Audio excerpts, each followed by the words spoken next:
negative interest rate policy. As you just heard Sarah say, smart people say you can't raise rates, we don't have enough growth. It's as if there is no cost-benefit analysis done on anything. Policy that is keeping the economy from growing, keeping rates maybe artificially depressed, manipulating currencies.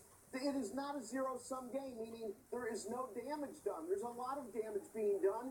Pensions are one of them, whether it's Kentucky, Illinois. Why don't you explain exactly how much damage is being done to states and cities that have to pay so much of their tax base to past retirees, and assumptions are going to make 7% when 7% seems pretty aggressive?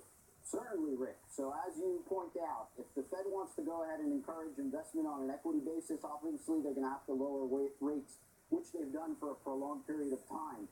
Unfortunately, for investors that rely on fixed income returns like pensions, that has been a no-return environment for a long period of time. Pension funds in the United States, public pensions, particularly states like New Jersey, Illinois, and others, Kentucky, are over 60% underfunded on their pensions. That's multiple billions of dollars. There are healthy assumptions that those states have made, very optimistic assumptions about rates of return going forward and expectancy of life for people.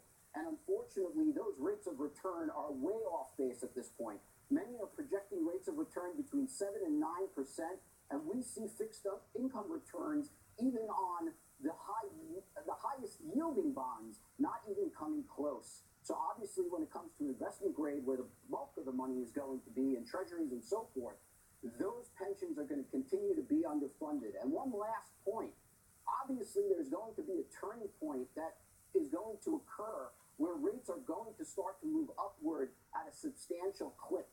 And those pension funds that are going to be holding investments at that point that have coupons that are quite low are obviously going to be affected to the detriment when that turn does occur.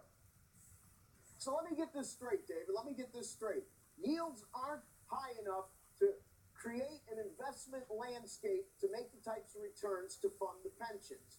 And while doing so, they're forced to hold paper that is under pressure right now as rates are moving up. It seems as though it's a double whammy. Is that about the size of it?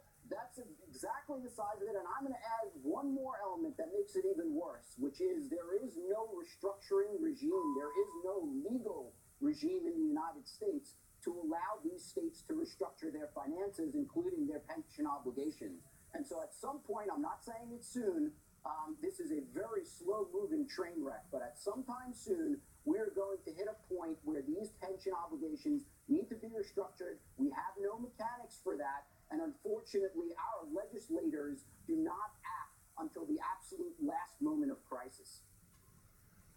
David, thank you very much. That is not very good news, but when many think there is no or little risk to keeping policies in place that don't seem to be correcting what they're supposed to correct, these seem to be the areas of collateral damage. Thank you for your time.